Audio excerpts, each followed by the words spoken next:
Batch மாணவர்களுக்கு வணக்கம். நான் உங்கள் ஜெயபால். ஸோ இப்போ நம்ம 6th மேக்ஸில் டேர்ம் 1ல் இயல் 3 தான் நம்ம பார்க்க போகிறோம். ஸோ 3வது யூனிட் ரொம்ப முக்கியமானதான், விகிதம் மற்றும் விகித சமம், ரேஷியோ அண்டு ப்ரொபோர்ஷன். இந்த யூனிட்ல இருந்து நம்ம டிஎன்பிஎஸ்சியாக இருக்கட்டும், அதே போல் டெட்டாக இருக்கட்டும், இதில் அதிகமாக கேட்கக்கூடிய கொஸ்டின்ஸ் இங்கே இருக்கும்.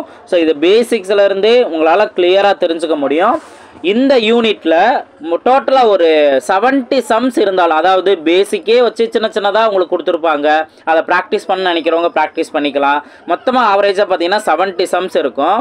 அதில் நீங்கள் ஒரு 30 சம் தெளிவாக பார்த்தீங்க அப்படின்னாவே போதும். ஒவ்வொரு நான் அதை தான் உங்களுக்கு கிளியராக இங்கே நான் சொல்ல போகிறேன். இதில் மொத்தம் ஒரு 5 கேட்டகரி இருக்கும். இந்த 5 கேட்டகரியை நீங்கள் நல்லா தெளிவாக புரிஞ்சுக்கோங்க.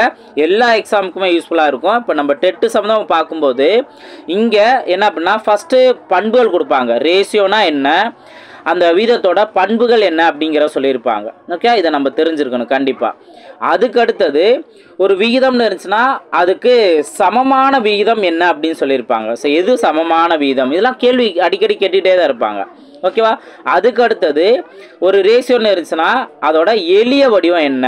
இப்போ இந்த எளிய வடிவம் அப்படிங்கிறம்போது இதுவுமே கொஸ்டின் ஏதாவது ஒரு ரேஷியோ கொடுத்துட்டு அந்த ரேஷியோவோட எளிய வடிவம் என்ன அப்படின்னு கேட்பாங்க. அதுக்கு அடுத்தது முக்கியமாக என்ன அப்படின்னா வீத சமம், இந்த ப்ரொபோர்ஷன் கான்செப்ட் இருக்குங்களே, ஸோ அதை இங்கே மென்ஷன் பண்ணியிருப்பாங்க. ஸோ அதை நம்ம தெரிஞ்சுக்கிறோம். ஓகே, ஸோ அந்த வீத சமம் அப்படின்னு மென்ஷன் பண்ணியிருப்பாங்க, ப்ரொபோர்ஷன். அதுக்கு அடுத்தது லாஸ்ட்டாக என்ன அப்படின்னா ஓரலகு முறைன்னு மென்ஷன் பண்ணியிருப்பாங்க. அதனால் ஓரலகு முறை அப்படின்னா வேற ஒன்றும் இல்லை, யூனிட்டை வச்சு நம்ம ரேஷியோ கிரியேட் பண்ணுறது. இப்போ எக்ஸாம்பிள் பார்த்தீங்கன்னா ஒரு 3 கிலோமீட்டருக்கும் ஒரு 500 மீட்டருக்கும் உள்ள ரேஷியோ என்ன அப்படின்னு சொல்லுவாங்க. அப்போ இதெல்லாம் வந்து யூனிட் தான். இந்த மாதிரி கான்செப்டில் கொஸ்டின் கேட்பாங்க. இது கிலோமீட்டர் கான்செப்ட், லிட்டர் கான்செப்ட், ரூபாய் concept. Okay, so amount concept, இந்த மாதிரி உங்களுக்கு டிஃப்ரெண்ட் யூனிட்டை வச்சு அதோட ரேஷியோ என்ன அப்படின்னு கேட்பாங்க. இதுதான் அந்த 5வது மெத்தட். ஓகே, ஃபர்ஸ்ட் ரேஷியோட பண்புகள் பற்றி சொல்லியிருப்பாங்க. அடுத்தது சமமான வீதம்னா என்ன அப்படின்னு சொல்லியிருப்பாங்க. அதுக்கப்புறம் எளிய வீதம்னு என்ன சொல்லியிருப்பாங்க, எளிய வடிவம் அப்படின்னா. அதுக்கப்புறம் வீத சமம் கான்செப்டை வச்சு சொல்லியிருப்பாங்க. லாஸ்ட்டாக அந்த ஓரளவு முறை இந்த கான்செப்டை வச்சு சொல்லியிருப்பாங்க. இதை நீங்கள் கிளியராக தெரிஞ்சிட்டீங்க அப்படின்னாவே போதும். ரேஷியோவிலேருந்து ஸ்கூல் புக் சம்மந்தமாக வரக்கூடிய இன்ஃபர்மேஷன் இதிலேருந்து நிறையா இருக்கும். நம்ம ஒன்று வேணாலும் பார்க்கலாமா? பாருங்கள். இப்போ ஃபஸ்ட்டு இதிலே மீள் பார்வை அப்படிங்கிறதுல உங்களுக்கு ஒரு சில விஷயங்கள்லாம் சொல்லியிருப்பாங்க. இதுவும் பேசிக் நீங்கள் நல்லா தெரிஞ்சுக்கலாம். கீழ்கண்டவற்றில் எது தகுபின்னம் அல்ல அப்படின்னு சொல்லியிருப்பாங்க, கேட்டிருக்காங்க. அதாவது தகுபின்னம் தகாபின்னம் அப்படின்னு நம்ம 2 கேட்டகரி பார்ப்போம். தகுபின்னம் தகாபின்னம். அதில் ஃபஸ்ட்டு உங்களுக்கு வந்து ஒரு பின்னம்னு இருக்குது அப்படின்னா பின்னத்துக்கு மேலே இருக்கிறத நம்ம தொகுதின்னு நம்ம சொல்லுவோம். மேலே இருக்க நம்பரை தொகுதின்னு சொல்லுவோம், கீழே இருக்கிறத பகுதி நம்ம சொல்லுவோம். ஓகே, ஸோ நியூமரேட்டர் டினாமினேட்டர் இந்த மாதிரி தான். அப்போ ஒரு பின்னம்னு எடுத்துக்கோங்க. இப்போ 1/3ன்னு இருக்குன்னா 1ங்கிறது தான் தொகுதி, 3ங்கிறது பகுதி. புரிஞ்சுங்களா? ஸோ பேசிக்காக ஒரு ரேஷியோ அப்படின்னா ஏன்னா பின்னாடி உங்களுக்கு ஸ்டார்ட் பண்ணுவாங்க தான், இருந்தாலும் உங்களுக்கு இதை ஸ்டார்டிங்கில் இதை சொல்லியிருப்பாங்க. இப்போது 1/3 இதில் அவங்க தகுபின்னம் அல்ல அப்படின்னு கேட்குறாங்கல்ல, எதை தகுபின்னம் சொல்லுவோம்னா ஒரு பின்னத்தில் தொகுதி சின்னதாகவும் பகுதி பெரியதாகவும் இருந்துச்சு அப்படின்னா அது தகுபின்னம். ஓகேவா? இப்போ பாருங்கள், இப்போ ஆப்ஷன் ஏ பார்த்தீங்கன்னா மேலே இருக்கிறது 1, கீழே இருக்கிறது 3. அப்போ வந்து 1 தான் சின்ன நம்பர், 3ங்கிறது பெரிய நம்பர். அப்போ இதுவும் தகுபின்னம்.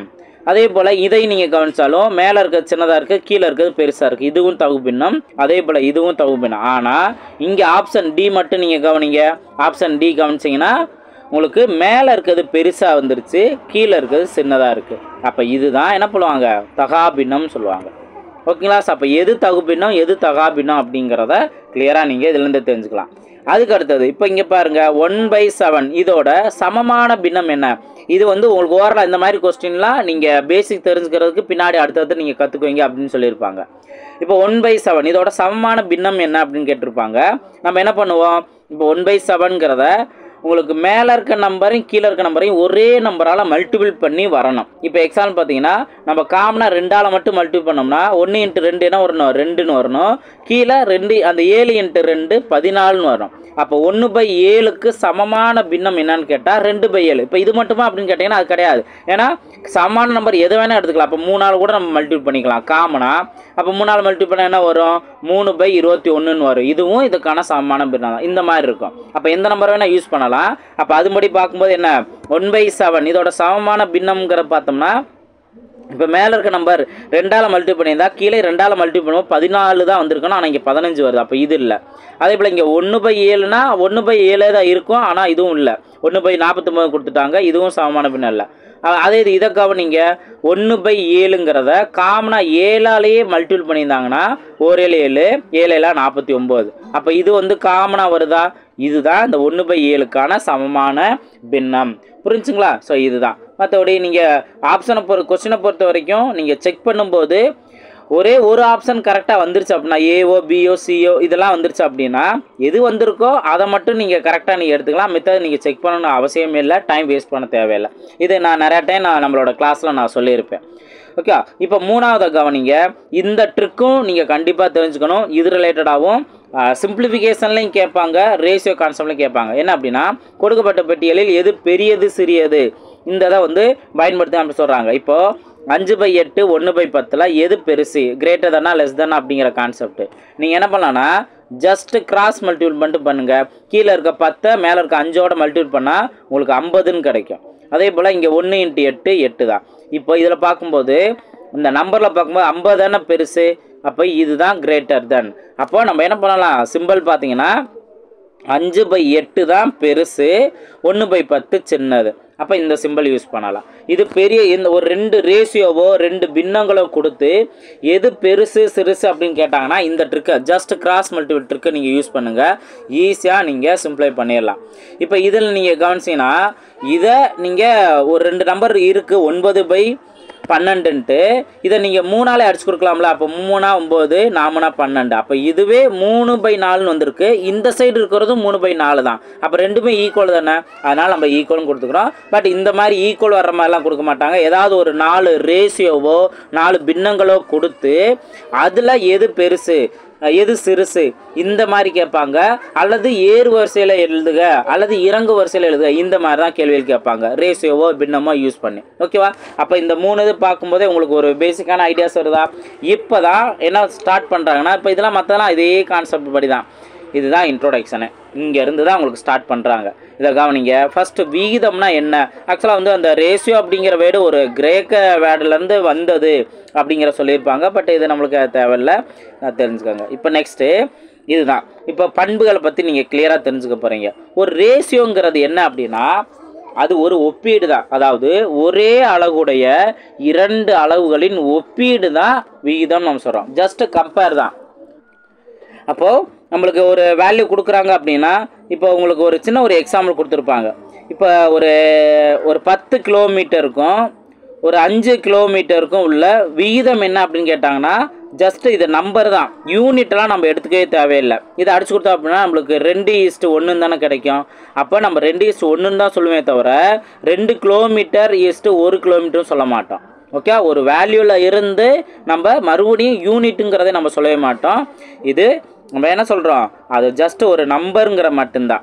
ஓகேவா? அதோட யூனிட்டை இங்கே என்ன யூனிட் யூஸ் பண்ணோமோ அதுவே வந்து இங்கே யூஸ் பண்ண மாட்டோம். இது ஒன்று பேசிக் தெரியாத தெரிஞ்சுக்கலாம். நெக்ஸ்ட்டு பாருங்கள், வீதத்தை பின்னமாக எழுதலாம் அப்படின்னு சொல்லியிருக்காங்க. அப்போது வீதத்தை பின்னமாக எழுதலாம் அல்லது பின்னத்தை வீதமாகவும் எழுதலாம். எப்படின்னு பார்த்தீங்கன்னா இப்போ A:B நம்ம சொல்கிறோம்ல, இதவே பின்னமாக எழுதுறதா மொதல் இருக்கிறத மேலே அதாவது தொகுதியாகவும் 2வது இருக்கிறத கீழே பகுதியாகவும் நம்ம நோட் பண்ணிக்கணும். இதுதான். ஸோ நியூமரேட்டர் ஃபஸ்ட் இருக்கிறத நியூமரேட்டராகவும் செகண்ட் இருக்கிறத டினாமினேட்டராகவும் நம்ம நோட் பண்ணணும். இது ஒரு ரூல். ஓகேவா? அப்போது நான் என்ன பண்ணிட்டோம் ஒரு ரேஷியோவை பின்னமாக எழுதுகிறோம். அல்லது இப்போ ஒரு பின்னம் கொடுக்குறாங்க A/Bன்னு ஒரு பின்னம் கொடுத்தாங்கன்னா அதை நம்ம என்ன பண்ணலாம் A:Bன்னு கூட நம்ம எடுத்துக்கலாம். ஓகேவா? இதுவே நீங்கள் நம்பரில் எது வேணாலும் நீங்கள் கெஸ் பண்ணிக்கலாம். ஓகேவா? அப்போ வீதத்தை பின்னமாக எழுதலாம் அப்படிங்கிறத இங்கே நம்ம தெரிஞ்சுக்கிறோம். அதுக்கு அடுத்தது என்ன அப்படின்னா வீதத்தை பெரும்பாலும் எளிய வடிவில் எழுத வேண்டும். இப்போ எக்ஸாம்பிள் பார்த்தீங்கன்னா ஒரு 8/16 இருக்கட்டும். 8/16 இருந்துச்சுன்னா இதை நம்ம 2ஆல் அடிச்சு கொடுக்கும்போது 4/8 கிடைக்குது. ஓகே, அப்போ ஓகே இது மட்டும்தானா அப்படின்னு கேட்டிங்கன்னா இது கிடையாது. ஒரு பின்னத்தை ரேஷியோவை இன்னும் சிம்பிளை பண்ணலாம் தானே. இப்போ இதை நீங்கள் 4ஆலே அடிச்சு கொடுத்தீங்க அப்படின்னா அதாவது 4ஆல் அடிச்சு கொடுத்தீங்கன்னா 1/2ன்னு நம்மளுக்கு கிடைக்கும்.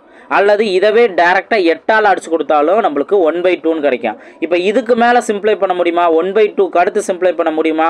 முடியாது. அப்போ இந்த நம்பரோட எளிய வடிவம் இதை சிம்ப்ளை பண்ணி இந்த வேல்யூ கிடைச்சாலும் இதை இன்னமும் நம்ம சிம்ப்ளை பண்ணலாம். அப்போது எது எளிய வடிவமோ அதை தான் நம்ம பெரும்பாலும் நம்ம எடுத்துக்குவோம். மோஸ்ட்லி எல்லாமே அதுதான் நம்ம எடுத்துக்குவோம். ஒரு சில நேரங்களில் தான் அவங்க என்ன பண்ணுவாங்க, இப்போ ப்ராபபிலிட்டிலலாம் நீங்கள் கவனிச்சிங்க அப்படின்னா அதில் ஏதாவது ஒரு சில நேரத்தில் வந்து இப்போ 6/36னே ஒரு ஆப்ஷனில் கொடுத்துருவாங்க. ஆனால் ஆக்சுவலாக இன்னும் நம்ம என்ன சிம்ப்ளை பண்ணலாம், 6ஆலே சிம்ப்ளை பண்ணலாம். இந்த மாதிரி ஆப்ஷன் கொடுக்காம இதை மட்டுமே கூட கொடுத்துருப்பாங்க. அந்த மாதிரி ரொம்ப ரேரு, ஓகேவா? ஆனால் விகிதம் அப்படின்னு பார்த்தீங்கன்னா எளிய வடிவில் தான் எழுதி அதை கம்ப்ளீட் பண்ணணும். அதை தான் ஒரு கரெக்டான ரேஷியோவாக எடுத்துக்குவாங்க. இது பேசிக்கானது, ஓகேவா? சரி, தெரிஞ்சுக்கோங்க. அடுத்து இந்த வீதங்களோட பண்புகளில் நான் மென்ஷன் பண்ணியிருக்க பாருங்கள். வீதங்களுக்கு அழகு இல்லை. இப்போ ஆல்ரெடி நான் சொல்லிட்டேன். இப்போ 8 கிலோமீட்டர் 4 கிலோமீட்டரை அதை நம்ம 2:1ன்னு நம்ம ஒரு வீதம் எழுதலாம். ஆனால் அதை நம்ம என்ன பண்ணணும், என்ன பண்ணக்கூடாது, 2 கிலோமீட்டர் 1 கிலோமீட்டருங்கிறத கெஸ் பண்ணிடக்கூடாது. அப்போ இங்கே என்ன யூனிட் இருந்துச்சோ அதுதான் இங்கே வரும் போல் அப்படின்லாம் நம்ம கெஸ் பண்ணக்கூடாது. ஒன்று அது ஒரு மதிப்பீடு, எண் மதிப்பீடு அப்படின்னு சொல்லியிருப்பாங்க. ஜஸ்ட் ஒரு நம்பர் தான். அடுத்தது வீதங்களின் இரு அளவுகளும் ஒரே அளவுடையதாக இருக்க வேண்டும். இதுதான் நீங்கள் கிளியராக புரிஞ்சுக்க வேண்டிய ஒரு முக்கியமான பாயிண்ட். ஏன்னா சிம்பிளிஃபை பண்ண சொல்லியிருப்பாங்க, ஆனால் அங்கே யூனிட்டை மாற்றிருப்பாங்க. அதை நம்ம கரெக்டாக புரிஞ்சுக்கணும். இப்போ இங்கே எக்ஸாம்பிள் இங்கே கவனிச்சிங்கன்னா 4 கிலோமீட்டருக்கும் 400 மீட்டருக்குள்ள வீதம் கேட்குறாங்க. இப்போ இதில் என்ன யூனிட் சேஞ்ச் ஆகிருக்குங்கிறத கவனிக்கிறீங்க. ஃபஸ்ட்டு இருக்கிறத 4 கிலோமீட்டர்னு சொல்லிட்டாங்க, ஆனால் அடுத்தது 400 மீட்டர் தானே சொல்லியிருக்காங்க. அப்போ இங்கே கிலோமீட்டர் இங்கே மீட்டர் மாறி தானே இருக்குது. அப்போது இந்த மாதிரி இருந்துச்சு அப்படின்னா கண்டிப்பாக என்ன பண்ணணும், ஒரே அளவுடையதாக நம்ம மாற்றணும். அப்போ இதுக்கு நம்ம 1 கிலோமீட்டர்னா 1000 மீட்டர் அப்படிங்கிற ஒரு பேசிக்கான வேல்யூ தெரிஞ்சிருக்கணும். இதைத்தான் உங்களுக்கு லாஸ்ட்டில் ஓரளவு முறை அப்படிங்கிற கான்செப்டில் உங்களுக்கு சொல்லியிருப்பாங்க. அதெல்லாம் நம்ம பின்னாடி ஒன்று நம்ம தெரிஞ்சுக்குவோம், ஓகேவா? அதுக்கு அடுத்தது வீதத்தில் ஒவ்வொரு எண்ணும் உறுப்பு என அழைக்கப்படும். வீதத்தின் உறுப்புகளின் வரிசையை மாற்றி எழுதக்கூடாது. வீதத்தோட உறுப்புகளோட வரிசை இப்போது 4:8ன்னு கொடுக்குறாங்கன்னா இதை நீங்கள் ஃபஸ்ட் ஒருத்தன் இப்போ நீங்கள் பின்னமாக எழுதும்போது மொதல் இருக்கிறத இங்கேயும் அடுத்ததை நீங்கள் கீழே நோட் பண்ணணும். இது ஒரு மெத்தடு. அதுக்கடுத்தது அவங்க என்ன ஆர்டரில் கேட்குறாங்களோ அதே ஆர்டரில் தான் நம்ம கரெக்டாக நோட் பண்ணோம். ஸோ அதவே நான் இந்த மாதிரி நான் சொல்லிட்டேன், ஓகே? அது புரிஞ்சா? இதுதான் இதோட பண்புகள், ஓகேங்களா? நெக்ஸ்ட்டு பாருங்கள். இனி அவ்வளோதான். இன்னும் நம்ம பேசிக்ஸாக அடுத்தடுத்து நம்ம தெரிஞ்சுக்கோம். இங்கே பாருங்கள், இது ஜஸ்ட் ஒரு ப்ராக்டிஸ் மாதிரி தான். எதுக்கு வந்து நீங்கள் வீதம் க்ரியேட் பண்ண முடியாது அப்படிங்கிற அளவுக்கு தான் உங்களுக்கு கேட்டிருப்பாங்க. இங்கே பாருங்கள், 5 மீட்டர், இங்கே 100 சென்டிமீட்டர். இதுக்கு ரேஷியோ க்ரியேட் பண்ணலாம். க்ரியேட் பண்ணுறதுக்கு முன்னாடி என்ன பண்ணலாம், 1 மீட்டர் அப்படிங்கிறத நம்ம என்ன பண்ணலாம், 100 சென்டிமீட்டருங்கிற ஒரு பேசிக்கான வேல்யூ வச்சு, நான் ஆக்சுவலாக மொத்தமாக பேசிக் என்ன அப்படிங்கிறத பின்னாடி அந்த சம்ஸ் மொத்தமாக பார்க்கும்போது உங்களுக்கு நான் சொல்கிறேன். இந்த மாதிரி வேல்யூலாம் தெரியாதவங்க நோட் பண்ணிக்கோங்க, ஓகே? அப்போ என்ன பண்ணுவோம், 500 சென்டிமீட்டர் இஸ்ட்டு 100 சென்டிமீட்டர் அப்படி பார்க்கும்போது சென்டிமீட்டர்லாம் கேன்சல் ஆயிரும், அந்த 0 இதெல்லாம். அப்போ 5:1ங்கிற மட்டும்தான் இதுக்கு ஒரு ரேஷியோவாக இருக்கும். நீங்கள் இதை ப்ராக்டிஸ் பண்ணிக்கோங்க. ஆனால் இங்கே இப்போ இதே பாருங்கள், 5 ரூபாய் மற்றும் 50 ஆரஞ்சுக்கு ரேஷியோ எழுத முடியுமா அப்படின்னு கேட்குறாங்க. கண்டிப்பாக முடியாதானே, ஏன்னா இது அமௌண்ட்டில் இருக்குது. ஆனால் இது பார்த்தீங்க அப்படின்னா ஒரு எண்ணிக்கையில் இருக்குது. இதுக்கு ரேஷியோ எழுத முடியாது. ஸோ இது பேசிக்கானதான். மற்றதெல்லாம் நீங்கள் பாருங்கள் ரொம்ப சிம்பிளாக தான் இருக்கும். நீங்களே ட்ரை பண்ணி பார்த்துக்கலாம். இப்போ இதுக்கு வந்து 2 மீட்டருக்கும் 75 மில்லிலிட்டருக்கும் ரேஷியோ எழுத முடியுமான்னு கேட்டால் முடியாது. ஏன்னா ஒன்று வந்து அந்த டிஸ்டன்ஸ் சம்மந்தமாக மீட்டரில் இருக்குது, இன்னொன்று பார்த்தோம் அப்படின்னா அந்த லிக்யூட் சம்மந்தமாக மில்லிலிட்டரில் இருக்குது. அப்போ இதுக்கு ரேஷியோ எழுத முடியாது. இந்த மாதிரி ஒரு பேசிக் நீங்கள் கண்டிப்பாக தெரிஞ்சிருக்கணும், ஓகேவா? ஸோ இது எக்ஸாம் பாயிண்ட் ஆஃப் வியூவில் நீங்கள் அதை எப்படி வேணால் க்ரியேட் பண்ணலாம். நீங்கள் ஆனால் பேசிக் நீங்கள் கிளியராக தெரிஞ்சுக்கோங்க, ஓகே? இது புரிஞ்சா? நெக்ஸ்ட் பாருங்கள். ஏன்னா இதெல்லாம் ஜஸ்ட் ப்ராக்டிஸ் தான். நீங்கள் அதை நீங்கள் பேசிக் தெரிஞ்சுக்கலாம். இப்போ கொஸ்டின் பாருங்கள். இது பாருங்கள், எடுத்துக்காட்டு 2, அதாவது 3.2 பாருங்கள்.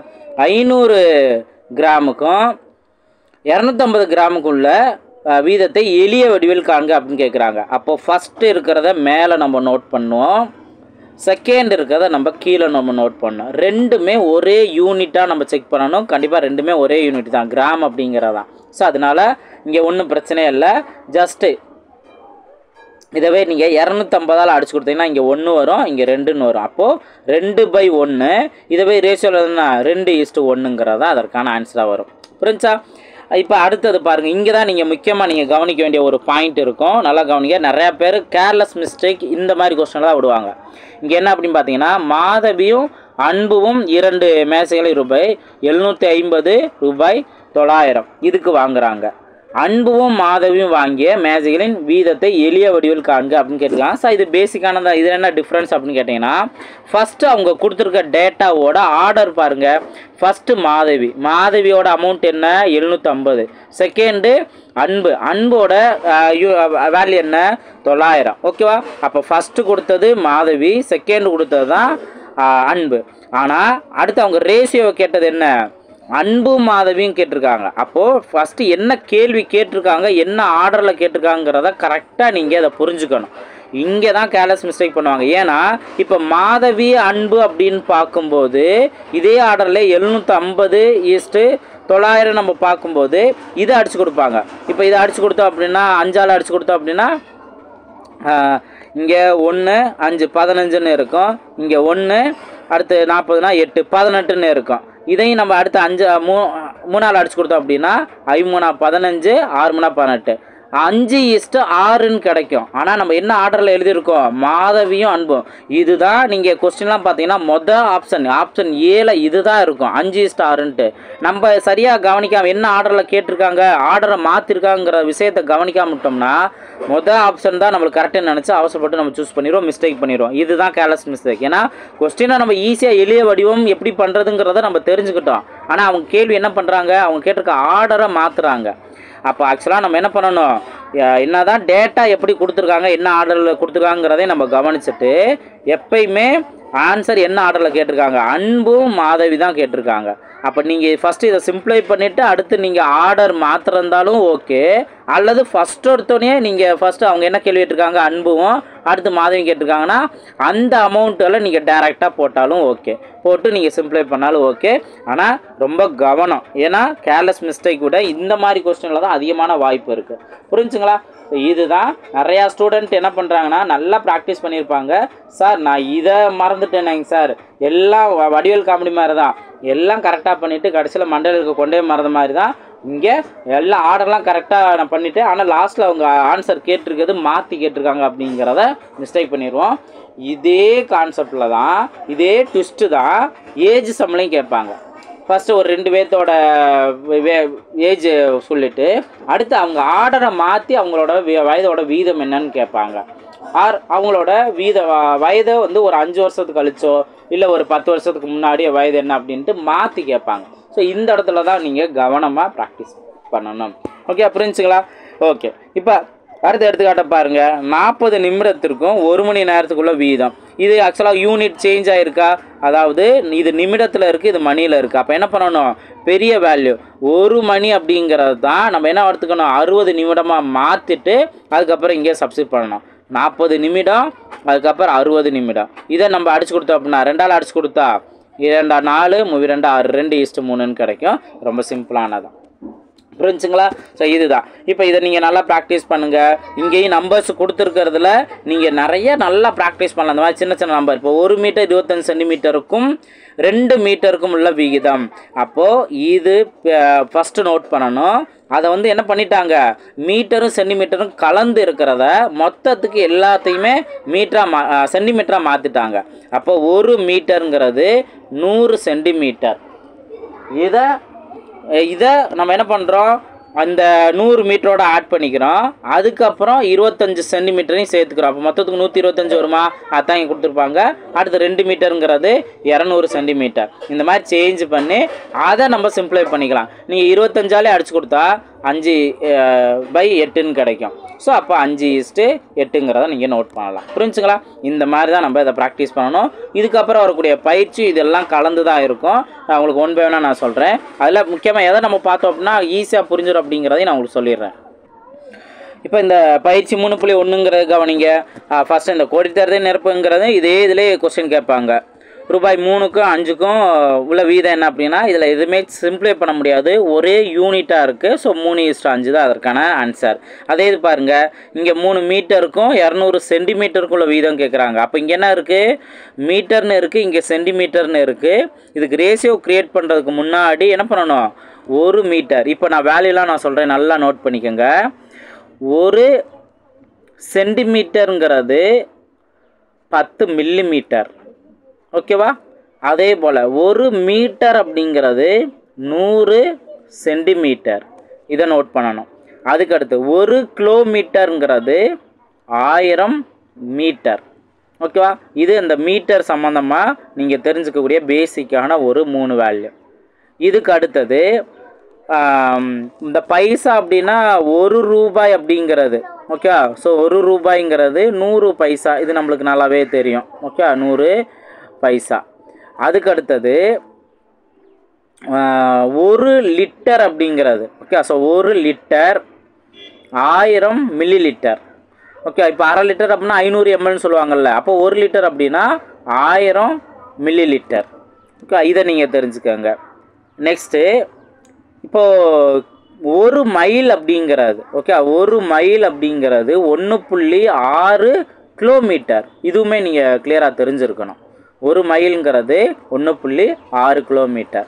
ஸோ பைசாவில் அதுக்கடுத்து இந்த மாதிரி சென்டிமீட்டர் மில்லிமீட்டர் இந்த கான்செப்டில், மைல் கிலோமீட்டர் இந்த கான்செப்டில் இதெல்லாம் கேட்குறாங்க. அதே போல் லிட்டர் கான்செப்ட் இது இப்போ ப்ராப்பராக இதெல்லாம் நீங்கள் நோட் பண்ணி வச்சுக்கோங்க. கண்டிப்பாக அவங்களுக்கு இந்த கன்வர்ஷனுக்கு யூஸ்ஃபுல்லாக இருக்கும். இப்போ 5 கிலோமீட்டர் 400 மீட்டர். அப்போ என்ன பண்ணணும்? 1 கிலோமீட்டருங்கிறது 1000 மீட்டர். அப்போ 5 கிலோமீட்டர் அப்படின்னா 5000 மீட்டர் 400 மீட்டர். இதுக்கு நம்ம ரேஷியோ நம்ம எடுக்கணும். 5000 மீட்டர் 400. அப்போ இந்த 0 அடி ஆயிரும். அப்போ 50:4. இதை சிம்பிளை பண்ணால் 25:2 இதாக வரும். புரிஞ்சுங்களா? அடுத்து இப்போ இந்த 3வது கொஸ்டினே நீங்கள் பாருங்கள். கீழ்காணும் விவரங்களுக்கு எளிய வடிவம் காண்க அப்படின்னு கேட்குறாங்க. இப்போ ஃபஸ்ட்டே நீங்கள் எடுத்துக்கலாம். 15:20ன்னு இருக்குது. நான் பின்னத்தில் எழுதுறேன். இதை இன்னும் நம்ம சிம்பிளை பண்ண முடியுமா? கண்டிப்பாக முடியும். என்ன? 5ஆல் அடிச்சு கொடுத்தா 3, இது 4ன்னு வரும். அப்போ 3/4 தான். 3:4 தான் இதற்கான எளிய வடிவம். இதை விட இன்னும் சிம்பிளை பண்ண முடியாதுல்ல. ஸோ அப்போ 3:4 தான்.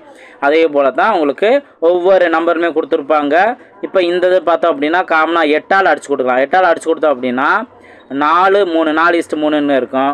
இதை நம்ம சிம்பிளை பண்ண முடியாது. அதனால இதே இதை அப்படியே தான் நம்ம நோட் பண்ணிக்கணும். அப்போ எந்த நம்பரை சிம்பிளை பண்ண வாய்ப்பு இருக்கோ அதை இன்னும் நம்ம சிம்பிளை பண்ண வாய்ப்பு இருக்கோ அதெல்லாம் நம்ம பார்க்கணும். அதான் அதோட எளிய வடிவம் நம்ம எடுத்துக்கலாம். ஓகே, இதே கான்செப்ட் தான் உங்களுக்கு சென்டென்ஸுலையும் சொல்லியிருப்பாங்க.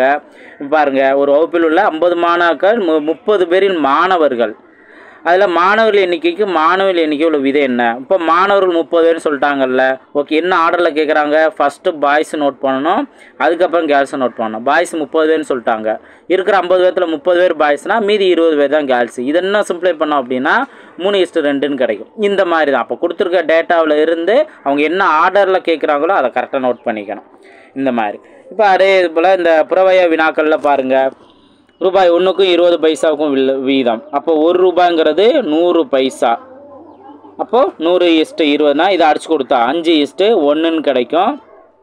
ஸோ ஆப்ஷன் டி தான் சரியான ஆன்சர். அதே போல் இங்கே பாரு, லிட்டர் மில்லி லிட்டர் நம்ம சொன்ன அந்த இன்ஃபர்மேஷன். 1 லிட்டருங்கிறது 1000 மில்லி லிட்டரா? அப்போது 1000 மில்லி லிட்டர், அதுக்கப்புறம் 50 மில்லி லிட்டர். இதை நம்ம அடிச்சு கொடுத்தோம் அப்படின்னா என்ன வரும்? இப்போ நீங்கள் 0 அடிச்சு கொடுக்கலாம். அடுத்து 5ஆல் அடிச்சு கொடுத்தா இந்த சைடு 1 வரும், இந்த சைடு 20ன்னு வரும். அப்போ 20:1னா ஆப்ஷன் சி தான். இந்த மாதிரி நம்ம ப்ராக்டிஸ் பண்ணலாம். இங்கே அதே போல் 1 மீட்டருக்கு 70 சென்டிமீட்டருன்னு சொல்லியிருக்காங்க. இப்போ வயது வச்சு உங்களுக்கு வீதம் சொல்கிறாங்க. அழகரின் வயது 50, மகனின் வயது 10 எனில் என்ன ஆர்டரில் கேட்குறாங்க? அழகன் மற்றும் அவரது மகன் வயதுக்கான வீதம். அப்போ அழகரோட வயது 50 நோட் பண்ணணும், மகனுக்கு 10. அப்போ அடிச்சு கொடுத்தோம் அப்படின்னா 5:1ங்கிறது தான் அதற்கான ஆன்சர். இந்த மாதிரி நம்ம ப்ராக்டிஸ் பண்ணிக்கணும். ஓகேங்களா? சரி, நெக்ஸ்ட் பாருங்கள். சமமான விகிதம். எதை சமமான விகிதம் சொல்கிறோம்? தொகுதி மற்றும் பகுதியை ஒரே எண்ணால் பெருக்கவோ அல்லது வகுக்கவோ செய்தால் அதுதான் சமமான விகிதம் நம்ம சொல்லலாம். ஓகேவா? நம்ம ஆல்ரெடி நம்ம ஸ்டார்டிங்லேயே நம்ம பார்த்துட்டோம்ல. இப்போ ஒரு 5/5/6ன்னு இருக்கணும். இங்கே இதை காமனாக இப்போ 2ஆல் மல்டிப்ளை பண்ணுறோம். 2ஆல் மல்டிப்ளை பண்ணால் நம்மளுக்கு என்ன கிடைக்கும்? 10/12. அப்போ 5/6க்கு சமமான வீதம் என்னன்னு கேட்டால் 10/12. இதுலேயும் அதே போல் 3ஆலையோ 4ஆலையோ இந்த மாதிரி அடுத்தடுத்து மல்டிப்ளை பண்ணிட்டே போயிட்டே இருக்கலாம். ஸோ இந்த கான்செப்ட் நீங்கள் தெரிஞ்சாவே போதும். இப்போ இதில் இந்த மாதிரி பாருங்கள், ஒரு ஒரு வேல்யூ கொடுத்துட்டு அதுக்கு சமமான வீதம் எப்படிலாம் கண்டுபிடிக்கிறது, எதெல்லாம் சமமான வீதம் வரும். இப்போ இங்கே 8 வந்திருக்குன்னா ஃபஸ்ட்டு இருக்க நம்பரை பாருங்கள், 4ஓட 2 மல்டிபிள் பண்ணியிருந்தனால தான் 8 கிடச்சிருக்கு. அப்போ இது 5ஐயும் நம்ம 2ஆல் மல்டிபிள் பண்ணிடுமா, என்ன வரும் 10. அப்போது 4:5க்கு சமமான வீதத்தில் 1 நிறையா சமமான வீதம் கிடைக்கும், அதில் 8:10 தான் கரெக்டு. இப்போ அதே இது இங்கே பாருங்கள், இதே 4:5ல் 2வது 50ன்னு வந்திருக்கு. அப்போ இங்கே இருக்க 2வது 5 தானே, 5 இருந்து எதை மல்டிபிள் பண்ணால் 50 கிடைக்கும், 10 மல்டிபிள் பண்ணியிருந்தா. அப்போ 4ஐயும் மல்டிபிள் பண்ணால் 40. அப்போ 40:50 தான் இதுக்கு சமமான வீதம். ஓகே, இதுக்கும் சமமான வீதம் தான். ஓகேவா, அதுக்கு அடுத்தது பாருங்கள், இப்போ இங்கே 4 12 வந்திருக்கு. மொதல் எடுத்தோன்னே 12 இருக்கலாம். அப்போ முதல் இருக்க நம்பர் 4 தான். 4ஓட எதை மல்டிபிள் பண்ணியிருக்காங்க, 3 மல்டிபிள் பண்ணியிருக்காங்க. 4 3 12. அப்போ அடுத்தது 5ஐயும் மல்டிபிள் பண்ணுமா, 3 15. இதுதான் அப்போது சமமான வீதம். ஒரே நம்பரால் பகுதியையும் தொகுதியையும் நம்ம மல்டிபிள் பண்ணணும், இதுதான் சமமான வீதம். இதவே சின்ன நம்பரில் மாற்றணும் அப்படின்னா, இப்போ 14 ஒரு 21ன்னு இருக்குது. இதுக்கு சமமான விதத்தில் சின்ன சின்ன நம்பராக கொடுக்குறாங்க அப்படின்னா இதை நம்ம ஒரே நம்பரால் டிவைட் பண்ணிக்கணும். இப்போ 7ஆல் டிவைட் பண்ணோம் அப்படின்னா 2 இங்கே 3. அப்போ 2:3 தான் இதுக்கு சமமான வீதம். இந்த மாதிரி பெரிய நம்பரோ சின்ன நம்பரோ ஒரே நம்பரால் மல்டிபிளோ அல்லது டிவைட் பண்ணியிருந்தாங்க அப்படின்னா அந்த நம்பர் தான் சமமான வீதம் நம்ம எடுத்துக்கலாம். ஓகே, ஸோ இந்த மாதிரி நீங்கள் ப்ராக்டிஸ் பண்ணலாம். அடுத்தது பாருங்கள், ரொம்ப அடுத்ததுலாம் ரொம்ப சிம்பிளானதான். இப்போ எக்ஸாம்பிள் இது இந்த மாதிரி மாடலாம் கேட்குறாங்க. ஒரு பெரிய வேல்யூ கொடுத்துட்டு அதை ஒரு குறிப்பிட்ட ரேஷியோவாக பிரிக்க சொல்லுவாங்க, அல்லது அந்த பிரித்ததில் ஏதாவது ஒரு வேல்யூவோட கேட்பாங்க. இந்த மாதிரி மாடலில் வந்துக்கிட்டே இருக்கும். அப்போ நம்ம என்ன பண்ணணும், நீங்கள் ஒரே முக்கியமான ஒரு பாயிண்ட் தெரிஞ்சுக்கணும். இப்போ கொஸ்டினுக்கு கவனிங்க. குமரனிடம் 600 உள்ளது, அதனை விமலாவிற்கும் யாழினிற்கும் 2:3 என்ற வீதத்தில் பகிர்ந்தளிக்கிறார். இவரில் யாருக்கு அதிக தொகை கிடைக்கும், எவ்வளவு அப்படின்னு சொல்லியிருக்காங்க. இப்போ ஃபஸ்ட்டு என்ன மொத்த அமௌண்ட்டுங்கிறத பார்க்கணும். அடுத்தது யாருக்கு என்ன ஆர்டர்னு தெரிஞ்சுக்கணும். இப்போ விமலா ஃபஸ்ட்டு இருக்காங்கன்னா அவங்களோட ரேஷியோ 2. ஓகே, யாழினி அடுத்து இருக்காங்கன்னா அப்போ 2வது இருக்க வேல்யூ தான் யாழினிக்குரியது. இதை நீங்கள் பேசிக் தெரிஞ்சுருக்கணும். அதுக்கு அடுத்தது இதில் அவங்க கேட்குறது என்ன, யாருக்கு அதிக தொகை கிடைக்கும் அப்படின்னு கேள்வி கேட்டிருக்காங்கன்னா, இங்கே ரேஷியோவில் எது பெருசு, 3 தானே பெருசு. அப்போ அந்த 3 யாருக்கு, யாழினிக்குரியது. அப்போ யாழினிக்கு தான் அதிக தொகை கிடைக்கும். எவ்வளவுங்கிறது தான் இப்போ நம்ம ஆன்சர் கண்டுபிடிக்க போகிறோம். அதுக்கு முன்னாடி ஒரு பாயிண்ட், பேசிக்கான பாயிண்ட் என்ன தெரிஞ்சுக்கணும்னு நான் சொல்லியிருக்கேன். 600 இருக்குது அப்படின்னா அந்த 600ங்கிறது மொத்த அமௌண்ட்டுன்னு தெரியுமா, அவர்கிட்ட இருக்கிறது மொத்தமாகவே 600 தான். இந்த 600-ஐ எத்தனை பேர்த்துக்கு பிரித்து கொடுத்தாலும் அந்த பிரிச்சிருக்க அளவு, இப்போ 2 பேர்த்துக்கு பிரித்து கொடுக்கலாம், 2:3ன்னு வந்திருக்குன்னா 2ஐயும் 3ஐயும் கூட்டினா எவ்வளோ வரும், 5ன்னு கிடைக்குமா. அப்போ மொத்தத்துக்கு இருந்தது 5 பங்கு தான். அந்த 600-ஐ மொத்தமாக 5 பங்குன்னு தான் நம்ம வச்சுக்கணும். அதை அவங்க ரேஷியோக்கு ஏற்ற அப்படி நம்ம எப்படி வேணால் நம்ம பிரிச்சுக்கலாம். ஓகே, அப்போ இந்த 5x வேல்யூ தான் 600. அதிலிருந்து நம்ம 1x கண்டுபிடிச்சிக்கலாம். 1×5 இங்கே பார்த்தோம் அப்படின்னா 12×5 60. அப்போ இங்கே ஒரு 0 120. அப்போ 1x வேல்யூ 120. இப்போ இனி நம்ம என்ன பண்ணுவோம், டேரெக்டாக அவங்க பெரிய வேல்யூ தானே கேட்குறாங்க. அதிக தொகை யாருக்குங்கிற போது நம்ம 3ன்னு தான் நம்ம பார்த்தோம், யாழினி கிடைக்கக்கூடியது. அப்போ இந்த எக்ஸை 3ஆல் மல்டிபிள் பண்ணாவே போதும். 120 × 3 360. அவ்வளோதான், இதுதான். அப்போ பேசிக் என்ன, மொத்த அமௌண்ட்டு.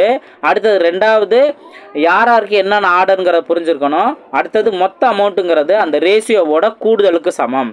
இப்போ இதே வார்த்தைகளை எப்படிலாம் ட்விஸ்ட் பண்ணுவாங்க அப்படின்னு கேட்டிங்கன்னா, 2 வீதங்களுக்கான 2 பேர்த்துக்கான வித்தியாசம் ஒரு 100 ரூபா இருக்குது அப்படின்னு சொன்னாங்கன்னா 2 ரேஷியோக்கான வித்தியாசமும் அந்த 100 ரூபாயும் சமம். புரிஞ்சுங்களா, கூடுதல்னு சொன்னால் ரேஷியோவோட வேல்யூ கூட்டிக்கணும். அதே இது 2 பேர்த்துக்கு வித்தியாசம். இப்போது விமலாவுக்கும் யாழினிக்கும் 2 பேர்த்துக்கும் இடையில வந்து ஒரு 100 ரூபா வித்தியாசம் இருக்குன்னு சொல்கிறாங்கன்னா, நம்ம இந்த 2:3ன்னு இருக்குல்ல, இதுக்கு வித்தியாசம் நீங்கள் மைனஸ் ப்ளஸ்லாம் யோசிக்கணும்னு அவசியம் இல்லை. இப்போ 3 - 2னா 1. அப்போ 1x வேல்யூ தான் அந்த 100ன்னு எடுத்துக்கணும். அப்போ கொடுத்துருக்க அந்த வார்த்தையில் பொறுத்து ரேஷியோவை நம்ம கூட்டிக்கணுமா அல்லது ரேஷியோவில் வித்தியாசம் பார்க்கணுமா, அதை நம்ம புரிஞ்சுக்கணும். அதுக்கடுத்து இன்னொரு வார்த்தை எப்படி கேட்பாங்க அப்படின்னு கேட்டிங்கன்னா, யாழினிட்ட அவங்க விமலாவுக்கும் யாழினிக்கு ரேஷியோ 2:3ன்னு சொல்லிட்டு அதில் யாழினிட்ட இருக்கிற அமௌண்ட்டு 300 ரூபான்னு சொல்லுவாங்க.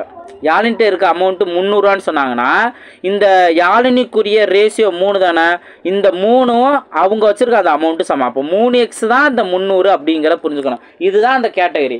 மொத்தமாக கொடுத்தா என்ன பண்ணணும், எதுக்கு ஈக்குவலாக எடுத்துக்கணும், வித்தியாசம் கொடுத்தா எதுக்கு ஈக்குவலாக எடுத்துக்கணும், ஆர் அவங்க ஏதாவது ஒரு வேல்யூ கொடுக்குறாங்க அப்படின்னா அந்த 2 ரேஷியோ கொடுத்துட்டு ஒரு வேல்யூ கொடுக்குறாங்க அப்படின்னா அந்த யாருக்குரிய அந்த வேல்யூ அதை ஈக்குவேட் பண்ணணும்.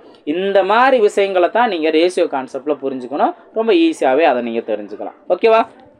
பாருங்கள், டிஃப்ரெண்ட்டாக ப்ராக்டிஸ் சம் கொடுப்பாங்க. பாருங்கள், சமமான வீதங்களில் விடுபட்ட எண்ணை காண்க. இந்த மாதிரி சமமான வீதமில் கேட்பாங்க. 3:5 ஈக்குவல் டு 9. இப்போ நீங்கள் நல்லா தெரிஞ்சுக்கலாம். இங்கே இருக்க மொதல் நம்பர் அப்போ இங்கே இருக்க மொதல் நம்பரோட தான் நம்ம கம்பேர் பண்ணணும். 3ஓட எதை மல்டிபிள் பண்ணால் நம்மளுக்கு 9 கிடைக்கும், 3 தானே. அப்போ அதே 3ஆல் தான் இங்கேயும் நீங்கள் மல்டிபிள் பண்ணிடணும். 3 15, அவ்வளோதான். நீங்கள் இப்படி யோசித்தாலும் சரி, அல்லது ரேஷியோவை நீங்கள் பின்னத்தில் எழுதிக்கங்க. 3/5 ஈக்குவல் டு என்ன கொடுத்துருக்காங்க, 9/x தானே. இப்போ இங்கே நீங்கள் பார்த்துக்கலாம், 3ஓட எதை மல்டிபிள் பண்ணால் 9, 3. அப்போ அதே போல தான் இங்கேயும் 3ஆல் மல்டிபிள் பண்ணணும், 15ன்னு கிடைக்கும். இந்த மாதிரி நீங்கள் தெரிஞ்சுக்கலாம். அதே போல தான் இது. ஓகேவா? இப்போ இங்கே ஆக்சுவலாக என்ன பண்ணியிருக்காங்க, டிவைட் பண்ணியிருக்காங்க. 6 இங்கே ஒரு வேல்யூ வரும், ஆனால் 1/2ன்னு வந்திருக்கு. அப்போ இங்கே என்ன பண்ணியிருக்காங்க, நீங்கள் இப்படி கூட யோசிக்கிறதாலும் யோசிக்கலாம். 1ஓட எதை மல்டிபிள் பண்ணால் 6ஓட தான். அப்போ இதே தான், அங்கே 12 தானே வரணும். அப்போ 6/12ங்கிறது தான் அதற்கான வேல்யூ. இந்த மாதிரி தான் நீங்கள் ப்ராக்டிஸ் பண்ணணும். ஓகேவா? அதே அடுத்தது பாருங்கள், 2 சமமான விதங்கள் சொல்லியிருக்காங்க. விதங்கள் எது பெரியது அப்படின்னு கேள்வி கேட்டிருக்காங்க. 5வது கொஸ்டின் பார்த்தீங்கன்னா எது பெரியதுன்னு கேட்டிருக்காங்க. அப்போ நான் 2 ரேஷியோ ஸ்டார்டிங்கில் பார்த்துருக்கோம்ல, 2 ரேஷியோ கொடுத்துட்டு அதில் எது பெருசு இந்த மாதிரி கேட்பாங்க. அல்லது ஸ்டார்டிங்கில் ஒரு 4 ரேஷியோ கொடுத்துட்டு இதில் எது பெருசுன்ட்டு ஆப்ஷனில் அந்த 4ல் வந்திருக்கும். அப்போ இது கரெக்டாக நம்ம பார்க்கணும். என்ன பண்ணணும், நீங்கள் ஃபஸ்ட்டு இதை நீங்கள் பின்னத்தில் எழுதுறதாலும் நீங்கள் எழுதிக்கலாம். பின்னத்தில் எழுதுறதாலும் நீங்கள் எழுதிக்கலாம். ஒரு நிமிஷம், இதை நீங்கள் பின்னத்தில் எழுதிக்கங்க. பாருங்கள், 4:5 என்ன பண்ணுவேன், 4/5 நோட் பண்ணிக்கலாம். அடுத்து 8/15 ஜஸ்ட்டு கிராஸ் மல்டிபிள் பண்ணலாமா. 4 × 15, 4 × 15 என்ன, 60ன்னு வரும். அடுத்து 8 40ன்னு வரும். இதில் எது பெருசுன்னு தானே கேட்குறாங்க, 60 தானே பெருசு. அப்போது 4/5 தான் இதுக்கான சரியானது. புரிஞ்சுங்களா? இதே மாதிரி நீங்கள் மற்றதெல்லாம் நீங்கள் ப்ராக்டிஸ் பண்ணலாம். இதுக்கு என்ன ஆன்சர் வருங்கிறத நீங்கள் கமெண்ட்டில் ஆன்சர் பண்ணுங்கள். இது உங்களுக்கான ஹோம்ஒர்க் கொஸ்டின் நம்பர் 1. ஓகேவா? ஸோ இதுதான், நீங்கள் எது பெருசு அப்படிங்கிறத கீழே கமெண்ட் செக்ஷனில் பதிவு பண்ணலாம். நெக்ஸ்ட் பார்ப்போம். நெக்ஸ்ட்டு இப்போ இந்த இதிலே நீங்கள் 6வது கொஸ்டினை பாருங்கள். 6வது கொஸ்டின்னா ஒரு முழு வேல்யூ வந்து அதை இந்த ரேஷியோவுக்கு பிரிக்கும் அப்படின்னு சொல்கிறாங்க. அப்போ என்ன சொல்லியிருக்கேன், இது மொத்த வேல்யூ நீங்கள் எடுத்துக்கலாம். மொத்த வேல்யூவும் ரேஷியோவோட கூடுதலும் சமம். அப்போ 3 + 2 என்ன வரும், 5 வரும். 5xோட வேல்யூ தான் அந்த 20. இதுலேருந்து எக்ஸோட வேல்யூ என்ன, 4ன்னு கிடைக்குமா. இன்னி நம்ம எப்படி என்ன பண்ண போகிறோம், அந்த 4ங்கிற வேல்யூவை இந்த ரேஷியோவில் தனித்தனியாக மல்டிபிள் பண்ணிக்கலாம். அதான் நம்ம பிரித்ததுக்கு சமம். அப்போ முன்னாங்க 12, 4 2 8, 12 8 தான் அது சமமாக பிரித்ததுக்கு சமம். இதை ரெண்டையும் கூட்டினாலும் அவங்க சொல்லியிருக்க அந்த 20ங்கிற நம்பர் வந்துடும். ஓகேவா? ஸோ இந்த மாதிரி தான் நம்ம மற்றதையும் நம்ம ப்ராக்டிஸ் பண்ணிக்கலாம். புரிஞ்சுங்களா? ஓகே. இப்போ இதே போல் தான் உங்களுக்கு புறவய வினாக்களும் இதே கான்செப்ட் தான் இருக்கும். இப்போ பாருங்கள், இந்த கொஸ்டினையும் நீங்கள் பாருங்கள். 16/24 இதுக்கு எது சமமான வீதம் அல்ல அப்படின்னு கூட கேள்வி கேட்டிருக்காங்க. அப்போ நம்ம என்ன பண்ணணும், ஃபஸ்ட்டு ஆப்ஷனை கவனிச்சிங்க அப்படின்னா சின்ன நம்பரும் வந்திருக்கு. இதை விட சின்ன நம்பர், இந்த 16/24 விட சின்ன நம்பர் வந்திருக்கு. சின்ன நம்பர் அடுத்து பெரிய நம்பரும் வந்திருக்கு. ஓகேவா? அப்போ நம்ம ரெண்டையுமே பண்ணணும். ஒன்று டிவைட் பண்ணியும் பார்க்கலாம், அல்லது மல்டிபிள் பண்ணி பார்க்கலாம். ஃபஸ்ட்டு டிவைட் பண்ணுங்கள். டிவைட் பண்ணும்போது இதை நீங்கள் டேரெக்டாக 8ஆல் அடிச்சு கொடுத்தா 2ன்னு வரும், 3ன்னு வரும். அப்போது இருக்கிறதுல சின்ன வேல்யூ 2/3 தான். இதைத்தான் நீங்கள் ஃபஸ்ட்டு எடுத்துக்கணும். இதிலேருந்து தான் அடுத்தடுத்து அவங்க பெரிய நம்பராக மாற்றிருக்காங்க. இப்போ ஆப்ஷனை கவனிங்க. 6/9னா 2ஓட எதை மல்டிபிள் பண்ணியிருந்தால் நம்மளுக்கு 6 கிடைக்கும், 3. அதே போல் தான் இங்கேயும் மல்டிபிள் பண்ணும்போது 6/9 கரெக்டாக தானே வந்திருக்கு. அப்போ இது சமமான விகிதம். அடுத்தது 12/18னா இப்போ மொதல் நம்பர் 12 மட்டும் எடுத்துக்கோங்க, மேலே இருக்க தொகுதியை மட்டும் எடுத்துக்கோங்க. அப்போது 2ஓட எதை மல்டிபிள் பண்ணால் 12, 6. அப்போ கீழேயும் 6ஆல் தான் மல்டிபிள் பண்ணணும். 12/18 வந்திருக்கும், இதுவும் சரிதான். அடுத்து 10/15ங்கிற போது 5ஆல் மல்டிபிள் பண்ணுறாங்க, அதுவும் 2 10, 3 15 கரெக்டாக தான் கிடைக்குது. அப்போது இந்த 3 கரெக்டாக வந்துச்சுன்னா கண்டிப்பாக 4வது தான் தப்பு. நீங்கள் எதையுமே செக் பண்ணாமல் ஆப்ஷன் டி தான் அதற்கான சரியான ஆன்சருங்கிறத நீங்கள் ஸ்டார்ட் பண்ணிடலாம். ஓகே, இது கொஞ்சம் நம்ம ஒரு 5 செகண்டாவது டைம் சேவ் பண்ணுறோன்னு அர்த்தம். நம்ம இதெல்லாம் 4 ஆப்ஷனையும் செக் பண்ணி 3 ஆப்ஷனையும் செக் பண்ணி அதுக்கப்புறம் 4வது ஆப்ஷனை செக் பண்ணால் தான் நம்மளுக்கு இது கரெக்டுன்னு நம்ம தெரியுமா, லாஜிக்காகவே நம்ம தெரிஞ்சுக்கலாம். மற்றதெல்லாம் வரல அப்படின்னா கண்டிப்பாக 4வதாக வரும் அப்படிங்கிறத சூஸ் பண்ணிடலாம். அடுத்த ஆன்சர் நம்ம போயிடலாம். இப்போ பாருங்கள், என்ன இது சமம் இல்லை, 2/3ல் ஒன்று 20ன்னு வந்திருக்குன்னா 10ஆல் மல்டிபிள் பண்ணியிருக்காங்கன்னு அர்த்தம். அப்போ கீழே 10ஆல் மல்டிபிள் பண்ணியிருக்கணும். 20/30 வந்து தானே சரி, இங்கே வரலை. ஸோ அப்போது இதுதான் அதுக்கு சமமான வீதம் அல்ல. இந்த மாதிரி நம்ம எடுத்துக்கலாம். இப்போ பாருங்கள், 1600 3:5ன்ட்டு பிரித்தா பிக்கு கிடைக்கக்கூடிய வேல்யூ என்ன அப்படின்னு கேட்குறாங்க. அப்போது 1600 தானே மொத்த அமௌண்ட்டு, 3:5 8. அப்போ 8xோட வேல்யூ தான் இந்த 1600னா, ஒரு எக்ஸோட வேல்யூ என்ன, 1 8 8 2 16. அப்போ 200. இதில் இருந்து யாருக்கு கேட்குறாங்க, பிக்கு தானே. பிக்கு வந்து 5 தானே.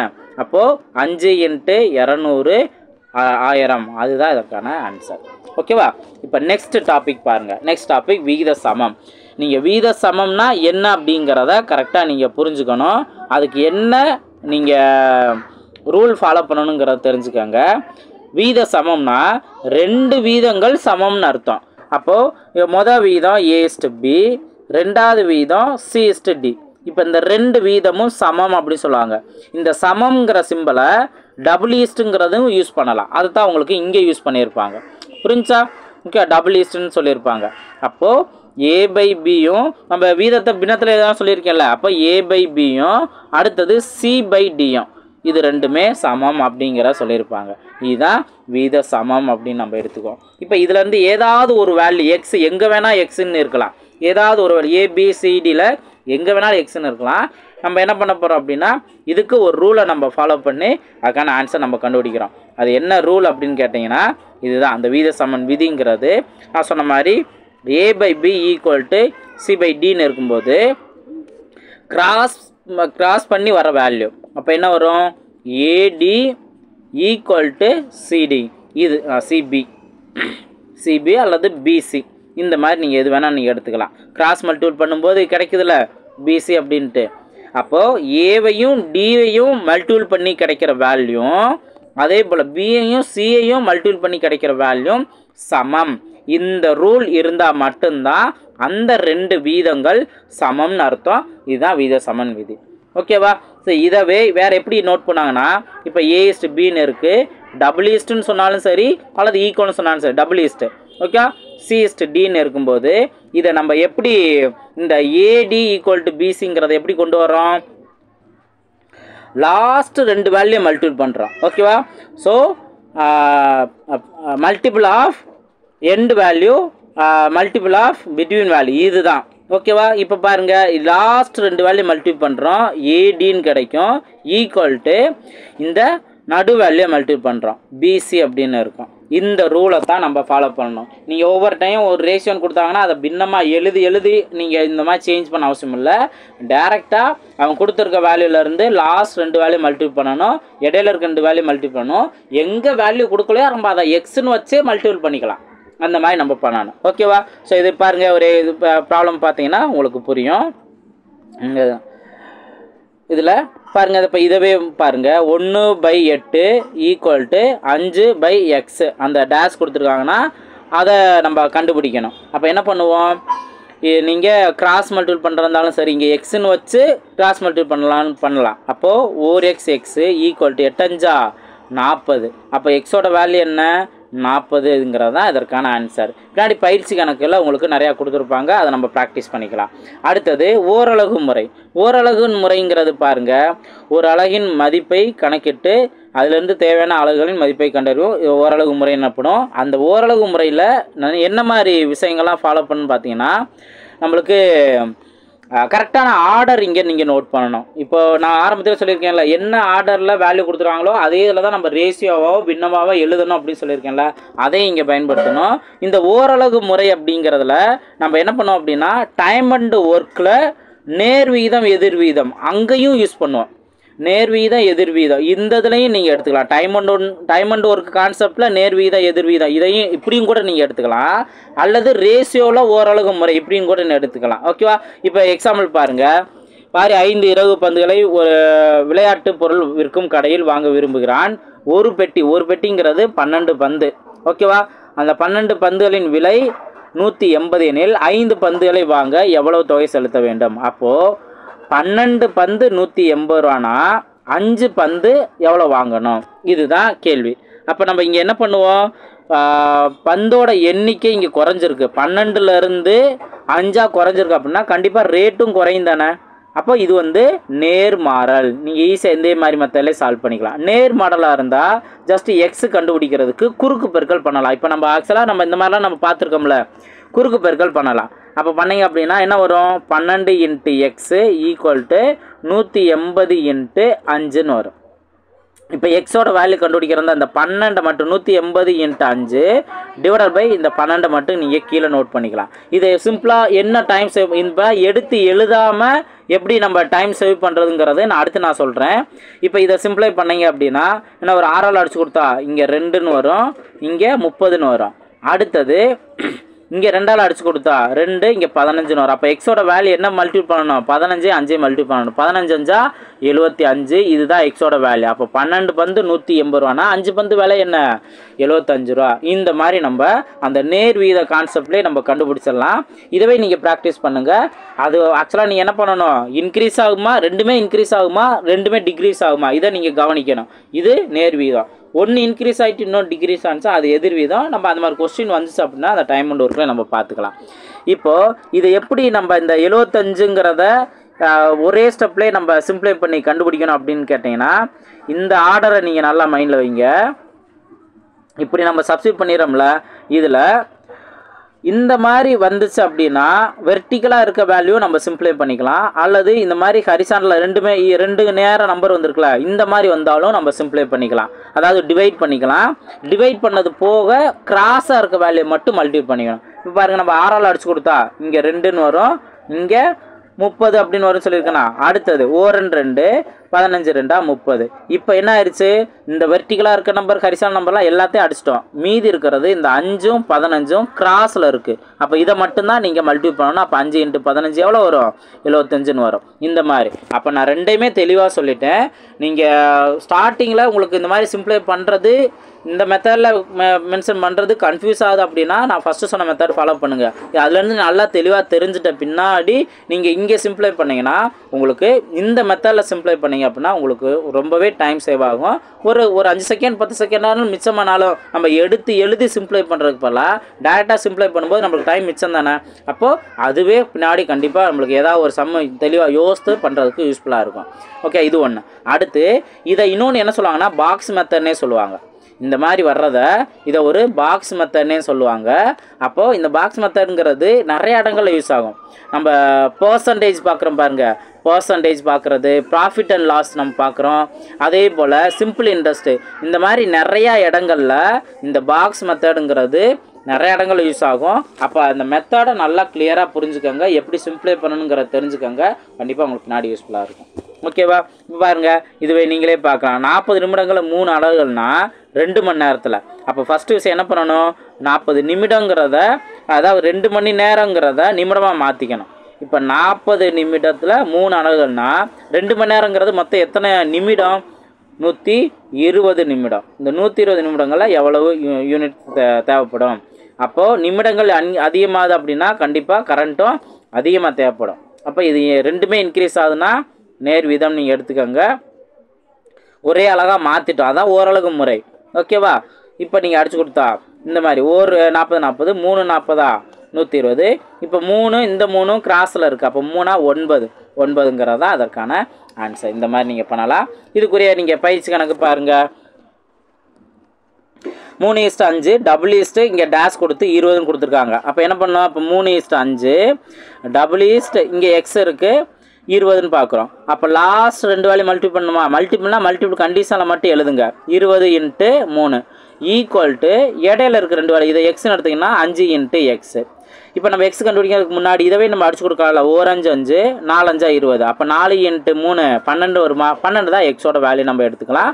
12 தான் இதற்கான ஆன்சர்.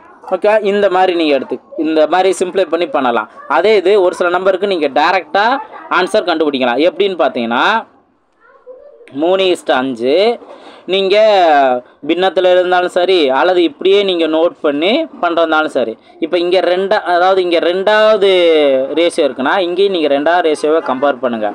5ஓட எதை மல்டிபிள் பண்ணால் நம்மளுக்கு 20 கிடைக்கும், 4 மல்டிபிள் பண்ணால் அதே 4 இங்கே மல்டிபிள் பண்ணிடுங்க. முன்னாங்க 12 தான் அதுக்கான ஆன்சர். இப்படியும் நீங்கள் சிம்பிளை எடுத்து எழுதி சிம்பிளை பண்ணுறதுக்கு பதிலாக அந்த ரேஷியோ இது எல்லா நம்பருக்குமே செட் ஆகாது. ஒரு சில நம்பருக்கு இந்த பார்த்த உடனே அது எவ்வளவு மடங்கு மல்டிபிள் ஆகுது அப்படிங்கிறது தெரியும். ஒரு சிலதெல்லாம் வந்து அதை சிம்பிளை பண்ணுறது மூலமா தான் நம்மளுக்கு ஐடியா கிடைக்கும். ஸோ ரெண்டில் நம்ம நம்பரை பொறுத்து எந்த மெத்தடை சூஸ் பண்ணணும் அப்படிங்கிறத நீங்கள் பார்க்கணும். ஓகேவா? இந்த மாதிரி தான் இருக்கும். அதே இது இங்கே 2 டேஷ் கொடுப்பாங்க. இந்த மாதிரி 2 டேஷ் கொடுத்தாங்கன்னா என்ன பண்ணணும்னு பாருங்கள். ஒன்று எக்ஸ்னு வச்சுக்கோங்க, இன்னொன்று ஒய்ன்னு வச்சுக்கலாம். இந்த மாதிரி அப்போது 12 இப்போ பின்னத்திலே நீங்கள் எழுதுங்க. 12/x equal to y/4 equal to 8/16. இதுதானே இங்கே இருக்குது 8/16. இப்போ நான் என்ன பண்ண போகிறேன் அப்படின்னா ஃபஸ்ட்டு இந்த 8/16ங்கிறத இன்னும் அடிச்சு கொடுக்கலாமா? அடிச்சு கொடுத்தா 1/2ன்னு இருக்கும். 1/2ன்னு இருக்கும். இப்போது எக்ஸ் கண்டுபிடிக்கிறதா இருந்தால் இதோட கம்பேர் பண்ணுங்கள். எக்ஸ் கண்டுபிடிக்கிறதா 1 மேலே 12 இருக்கா? அப்போ 1 × 12 தானே 12. அப்போ கீழே அதே போல் நம்ம என்ன பண்ணலாம்? 2 12ஆல் மல்டிபிள் பண்ணாவே எக்ஸ் கிடச்சிடும். 2 × 12 என்ன வரும்? 24 வரும். அப்போ எக்ஸோட வேல்யூ 24. அதே இது இப்போ ஒய் கண்டுபிடிக்கிறத என்ன பண்ணணும்? இங்கே இருக்க நம்பரையும் இங்கே இருக்க நம்பரையும் கம்பேர் பண்ணணும். அப்போ 2 × 2 தான் 4. அப்போ இங்கேயும் வேல்யூ நம்ம என்ன பண்ணணும்? 2ஆல் தான் மல்டிபிள் பண்ணணும். 2. அப்போ ஒய்யோட வேல்யூ என்ன? 2.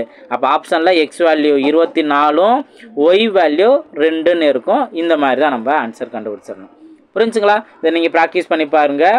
இந்த கொஸ்டின் உங்களுக்கான ஹோம்ஒர்க் கொஸ்டின். இது ஹோம்ஒர்க் கொஸ்டின் நம்பர் 2. கமெண்ட் செக்ஷனில் நீங்கள் ஆன்சர் பதிவு பண்ணுங்கள். ஓகேவா? இந்த மாதிரி பண்ணலாம். அதே போல் தான் இந்த ஓரளவு முறையில் 3 எழுதுகோளோட விலை 18னா 5 எழுதுகோளோட விலை என்ன? கண்டிப்பாக இன்க்ரீஸ் ஆகுது தானே. 3 வேல்யூ 18னா 5 வேல்யூ என்னன்னு கேட்குறாங்க. அப்போ இதிலேயே பார்த்தோன்னா 1 3 3 6 3 18 6 30ன்னு வரும். இந்த மாதிரி. ஓகேவா? ஸோ இதெல்லாம் நீங்கள் நல்லா ப்ராக்டிஸ் பண்ணலாம். இப்போ இந்த மாதிரி கொஸ்டின் பாருங்கள். வீத சமமாக அப்படிங்கிறத செக் பண்ணிவிட்டு வேல்யூ கண்டுபிடிக்கிறது. இப்போது இதெல்லாம் வந்து கேட்டிருக்காங்க. அமெரிக்காவின் பிரபல தங்க நுழைவாயில் பாலம் 6480 அடி நீளமும் 756 அடி உயரமும் கொண்ட கோபுரங்களை கொண்டது. ஒரு கண்காட்சியில் பயன்படுத்தப்பட்ட அதன் மாதிரி பாலத்தின் நீளம். அப்போ அதன் மாதிரினா அதே வீத சமங்கிற அடிப்படையில் இருக்கும். நீளம் 60 அடி அப்படின்னா உயரம் 7 அடின்னு மென்ஷன் பண்ணியிருக்காங்க.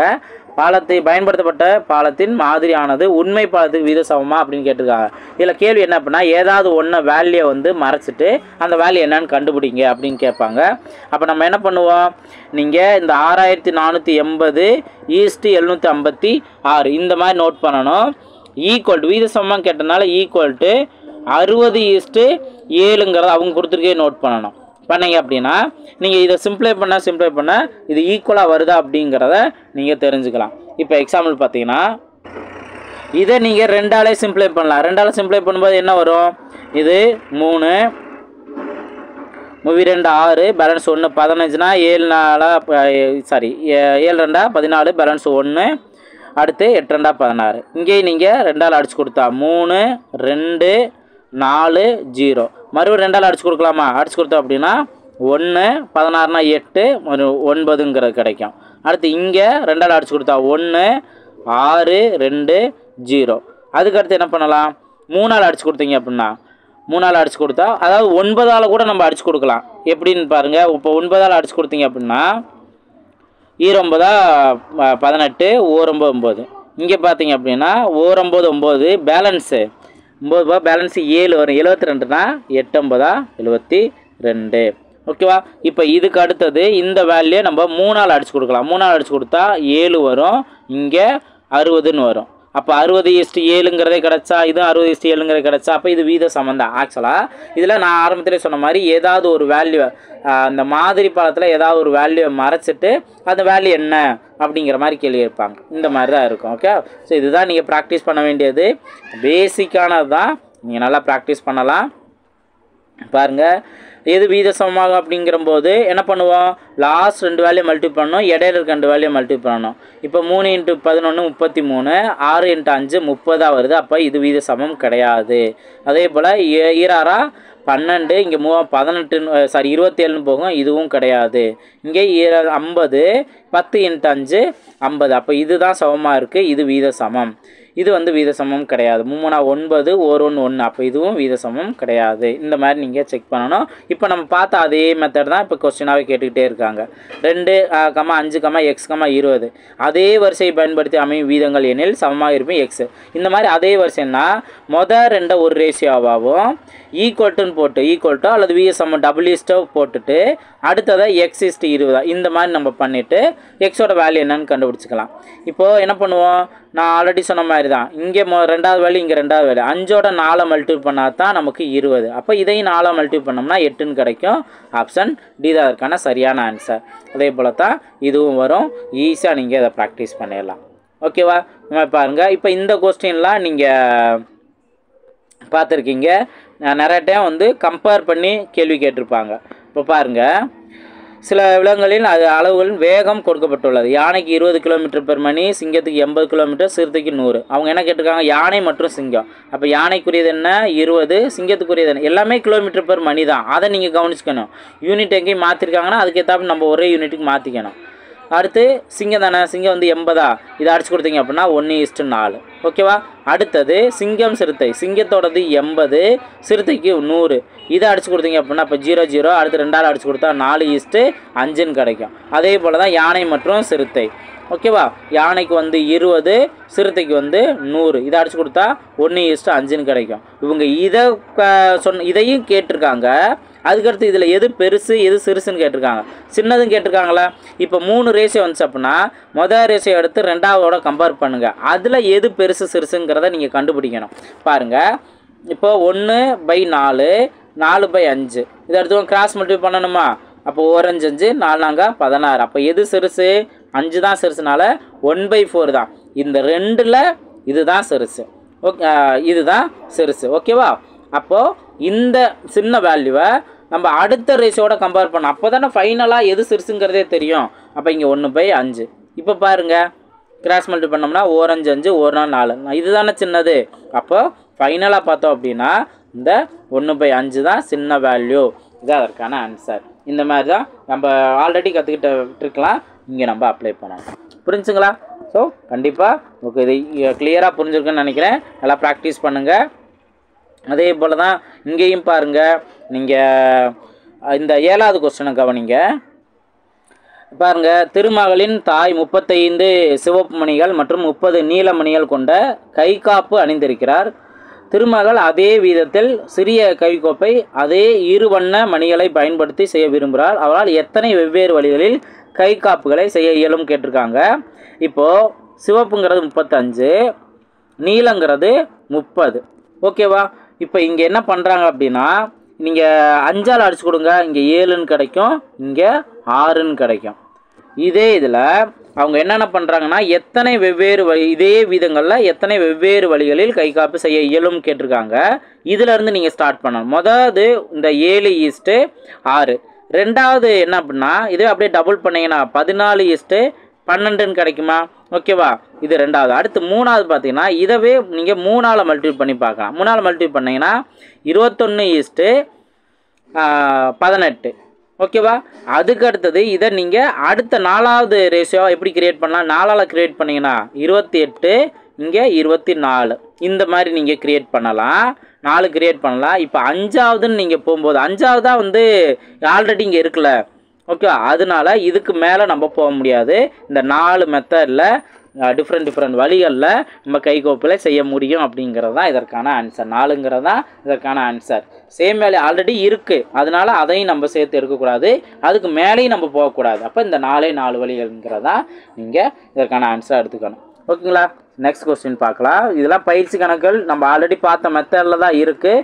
கண்டிப்பாக உங்களோட ஒத்துழைப்பு நீங்களும் ப்ராக்டிஸ் பண்ணணும். ப்ராக்டிஸ் பண்ணிவிட்டு உங்களுக்கு என்ன கொஸ்டின் டவுட் இருக்கோ அப்போ நீங்கள் கேளுங்க. கண்டிப்பாக நான் கிளியர் பண்ணுறேன். ஆனால் நீங்கள் நான் சொல்கிறத நல்லா கவனிச்சிருந்தீங்கன்னா இதெல்லாம் ஈஸியாக உங்களால் புரிஞ்சுக்க முடியும்.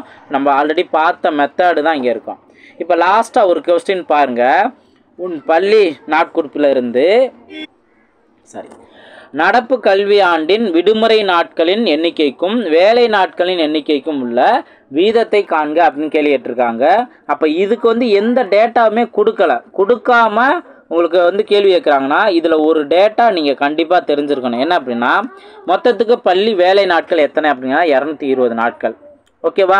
இப்போ இதில் நம்ம ஒரு வருடத்திற்கு அப்படிங்கிற போது கல்வி ஆண்டு அப்படின்னா ஒரு வருஷம் நம்ம 365 எடுத்துக்குவோம். அதில் பள்ளி வேலை நாட்கள் பார்த்தீங்கன்னா 220. அப்போது விடுமுறை நாட்கள் எத்தனை நாள் இருக்கும்? இதிலேருந்து நீங்கள் மைனஸ் பண்ணுங்கள். 5 இங்கே 4 1 145. அப்போ 145 நாள் விடுமுறை நாட்கள், 220 நாள் வேலை நாட்கள் அப்படிங்கிறத நீங்கள் கரெக்டாக நீங்கள் புரிஞ்சுருக்கணும். அதுக்கப்புறம் தான் அவங்க கேட்கக்கூடிய ரேஷியோவை பண்ணணும். ரேஷியோவில் என்ன சொல்லியிருக்காங்க? பள்ளி நாட்குறிப்பிலேருந்து விடுமுறை நாட்களின் எண்ணிக்கையும். அப்போ ஃபஸ்ட்டு விடுமுறை நாட்களை தான் நம்ம நோட் பண்ணணும் 145. ரெண்டாவது தான் என்ன பண்ணணும்? வேலை நாட்கள் நோட் பண்ணணும் 220. இதை நம்ம சிம்ப்ளை பண்ணணும். இப்போ இதை சிம்ப்ளை பண்ணிங்கன்னா எதால் சிம்ப்ளை பண்ணலாம்? ஃபஸ்ட்டு 5ஆல் அடிச்சு கொடுத்தீங்க அப்படின்னா இங்கே 2 5 10 பேலன்ஸ் 4. அப்போ 29ன்னு கிடைக்குமா? இங்கே 4 5 20 மறுபடியும் 4 5 20. அப்போ 29:44. இதுக்கு மேலே சிம்ப்ளை பண்ண முடியாது. ஸோ அப்போ இது அதுக்கான சரியான ஆன்சர். புரிஞ்சுங்களா? அந்த ஒரு டேட்டா நீங்கள் தெரிஞ்சிருந்தால் மட்டும்தான் இங்கே இதுக்கான ஆன்சர் கண்டுபிடிக்க முடியும். ஸோ நல்லா ப்ராக்டிஸ் பண்ணுங்கள். இந்த ஒரு பார்ட்டில் எல்லாமே நம்ம பார்த்துட்டோம். லாஸ்ட்டாக அந்த நினைவு கூறுகளில் ஆல்ரெடி நம்ம பார்த்துருங்க தியரி பாயிண்ட்டு இங்கே கொடுத்துருப்பாங்க. ஸோ அதை நீங்கள் ஒன்ஸ் ஒரு ஃபைனலாக ரிவைஸ் பண்ணிக்கோங்க. கண்டிப்பாக நீங்கள் இந்த ஒரு வீடியோவில் பொறுமையாக நீங்கள் கவனிச்சிருந்தீங்க அப்படின்னா ரேஷியோ சம்மந்தமாக நம்ம பார்க்கக்கூடிய எக்ஸாமுக்கு தேவையான எல்லா இன்ஃபர்மேஷனையும் நம்ம பார்த்துருப்போம். ஸோ கண்டிப்பாக உங்களுக்கு ரொம்ப யூஸ்ஃபுல்லாக இருக்குன்னு நினைக்கிறேன். ஸோ பிடிச்சிருந்தால் லைக் பண்ணிட்டு பாருங்கள். கமெண்ட் செக்ஷனில் மறக்காமல் உங்களோட வேல்யூபிளான கமெண்ட்ஸை நீங்கள் ஷேர் பண்ணலாம். அதே போல் நான் கொடுத்துருக்க ஹோம்ஒர்க் சமயம் நீங்கள் கமெண்ட் செக்ஷனில் பதிவு பண்ணுங்கள். நல்லா ப்ராக்டிஸ் பண்ணுங்கள். அடுத்தடுத்த வீடியோவில் மீட் பண்ணலாம். தேங்க்யூ.